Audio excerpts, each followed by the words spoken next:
comme d'habitude, j'ai attendu 3 plombes avant de tourner mes updates, et du coup, je me retrouve avec 3 updates à tourner d'affilée. Du coup, j'ai tenté de réfléchir à la chose de manière intelligente, et je me suis dit, et si on se faisait une version adulte, une version young adulte, et une version jeunesse? Ce serait une brillante idée, n'est-ce pas? Du coup, c'est ce que j'ai fait.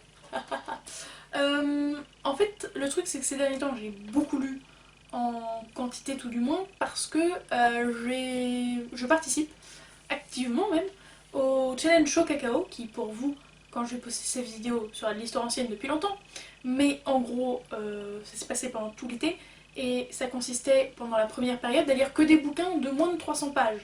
Je dois vous laisser supposer que des bouquins de moins de 300 pages, ça se lit beaucoup plus vite que des bouquins de taille normale. Du coup, bah, forcément, j'en ai lu beaucoup plus. Donc, ceci entraînant cela, voilà. Du coup, vous vous doutez bien que par update, ça tombait pas pile poil le bon nombre de livres de chaque catégorie. Du coup, il y a un petit peu des livres qui sont pas dans la bonne catégorie, mais je le dirai au moment venu. Et donc, vous l'aurez peut-être vu dans le titre, mais ici, vous êtes dans la vidéo adulte. Donc, toutes les lectures, soit où il y a besoin vraiment d'être adulte pour les lire, soit où je me suis dit que ça pouvait, enfin c'était du young adulte mais que ça pouvait se caser aussi en adulte alors que je l'ai mis là. Première lecture qui pour le coup est à coup sûr de la fantasy adulte. Il s'agit des Illusions de Saveloire de Manon Fargeton aux éditions Milady. Oui, c'est ça, aux éditions Milady.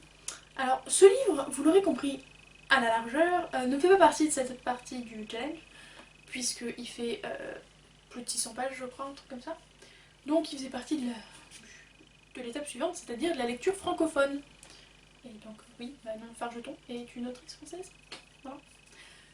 Pour le pitch, c'est compliqué parce qu'en fait, comment vous dire qu'on suit plein de personnages différents et qu'on sait pas trop où ça va, où ça mène, etc. etc.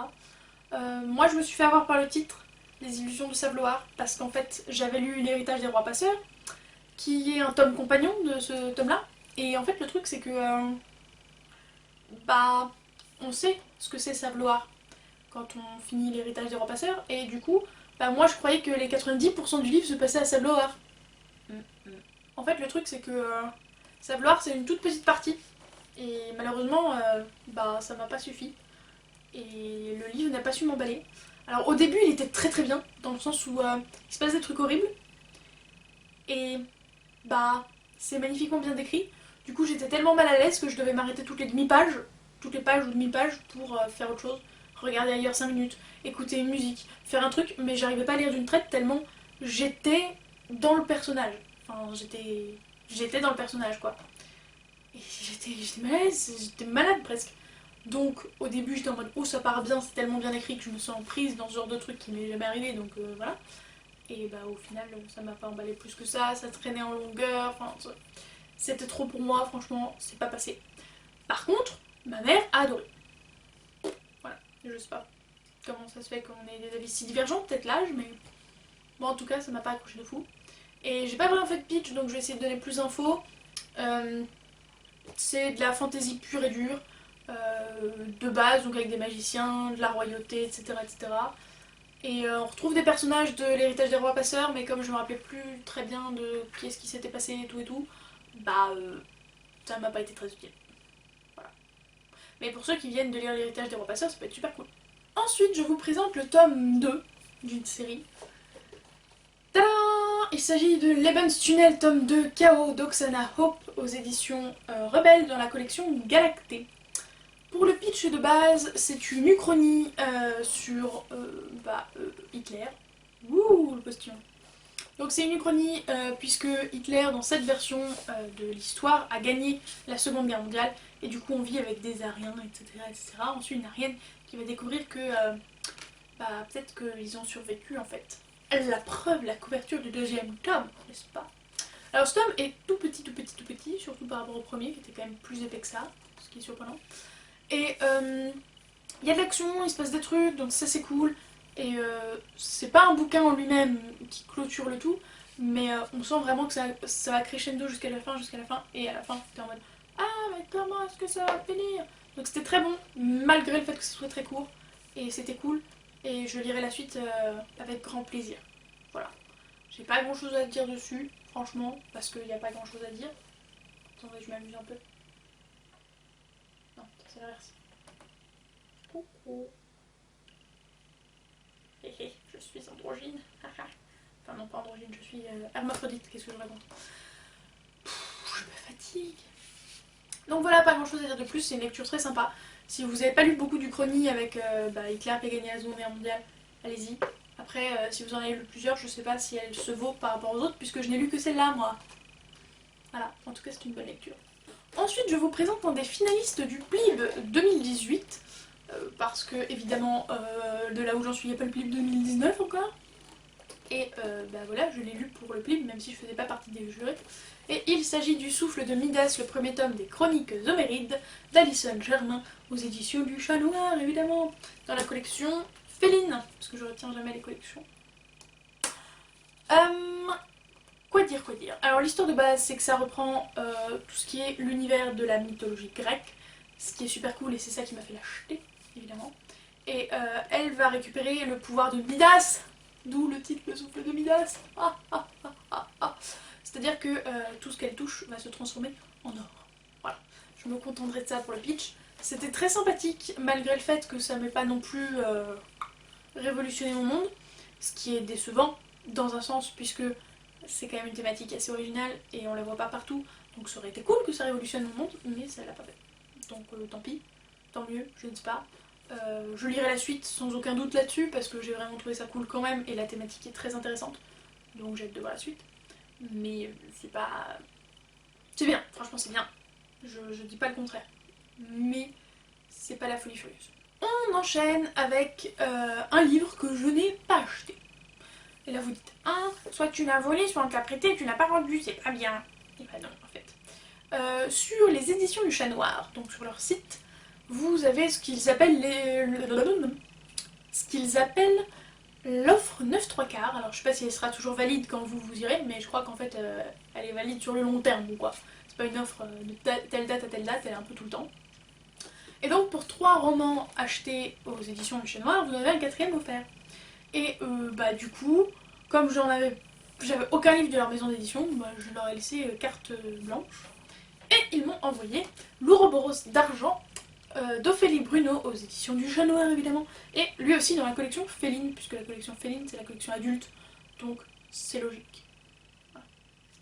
D'ailleurs j'ai oublié de préciser que Les Bonnes Tunnels c'est le seul qui était young adulte. Mais comme c'est une uchronie sur la Seconde Guerre mondiale, je me suis dit que c'était peut-être un peu compliqué. Du coup, tu peux comprendre quand t'es un ado, hein, je dis pas le contraire. Mais voilà. Je l'ai mis là-dedans, cherchez pas plus loin.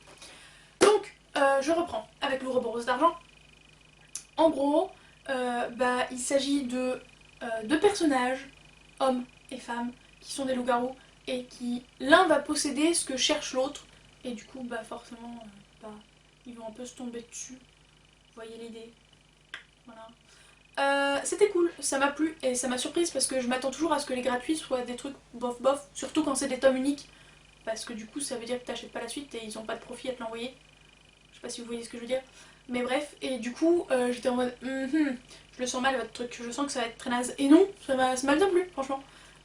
Déjà c'est original dans le sens où ça se passe en France, alors d'un autre côté c'est une autrice française donc voilà, mais c'est toujours cool quand ça se passe en France, peu importe quelles sont les raisons pour lesquelles ça se passe en France. Donc ça c'était sympa. C'était sympa parce que y a une romance déjà installée et je trouve ça pas si fréquent en fait, les romances déjà installées. C'est à moins que ce soit une romance déjà installée pour que le couple se brise dès le début et on est au courant déjà dans le pitch, c'est rare. Parce que ça c'est pas si rare que ça, mais bref, vous avez compris. Et du coup là j'ai beaucoup apprécié le fait que ça soit le cas, qu'il y ait une romance et qu'elle soit là et qu'elle soit brisée des 5 pages. Ça faisait du bien, c'était rafraîchissant. Les loups-garous en eux-mêmes avaient une histoire originale, dans le sens où c'était pas des loups-garous lambda comme tous les loups-garous partout. Il y avait des particularités que les autres loups-garous d'autres livres ou d'autres films n'ont pas forcément. Et ça, forcément, c'est appréciable. En ce qui concerne l'histoire, c'était sympa. Il n'y a rien de fou, mais ça se lit. Je l'ai lu bien vite, je crois. Et voilà, c'était une très bonne lecture. Et du coup, je vais arrêter de douter des 4e livres de mes de mes achats du Chat Noir, parce que celui-là était très très bien, et je vois pas pourquoi les autres ne le seraient pas. Et du coup justement, petite information, j'ai commandé d'autres livres chez Le Chat Noir. Et ça fait que du coup j'ai eu un nouveau gratuit, donc je pourrais vous dire si avec certitude on peut se fier au gratuit du Chat Noir ou pas. Mais en tout cas derrière il y a un prix, donc je pense pas que ce soit uniquement des gratuits qu'il faille que vous achetiez 3 autres livres pour pouvoir avoir celui-là. Je pense que vous pouvez tout simplement commander directement celui-là sur les éditions du Chat Noir. Et enfin, dernier livre, mais clairement pas des moindres, puisqu'il s'agit des contes macabres d'Edgar Allan Poe, illustrés par Benjamin Lacombe, aux éditions Soleil, dans la collection Métamorphose. Voilà. Donc évidemment, qui dit Benjamin Lacombe dit illustration creepy magnifique. J'essaye de vous trouver une illustration. J'essaye d'en trouver une qui faisait les 2 pages. Donc voilà, c'est à nouveau bien creepy. Je savais qu'Edgar Allan Poe aussi c'était bien creepy, alors je me suis dit que c'était une association parfaitement parfaite. Et du coup j'avais qu'une hâte, c'était de lire ça. Bon, ça a fait un petit peu un flop. C'était pas la folie furieuse quoi. En fait dans le fond, une ou 2 histoires ça peut être pas mal, mais ça m'a pas plu. Dans le sens où déjà là-dedans il doit y avoir une dizaine d'histoires, il y en a déjà 2 que j'ai trouvé quasi identiques. Ce qui est un peu naze quand même. Ensuite, il y a le fait que c'est des petites nouvelles, donc c'est jamais très long, mais pourtant des fois ils gâchent 1, 2, voire 3 pages à te raconter des trucs dont on se fout, mais alors là, complet. Ça part dans la philosophie et tout, et t'es en mode... Mais c'est inutile pour l'histoire, pourquoi tu me racontes ça? Franchement. Donc non, j'ai pas compris l'utilité de certains trucs, mais c'est pas grave. On va faire comme si j'avais compris et j'en avais quelque chose à cirer. Donc non, voilà.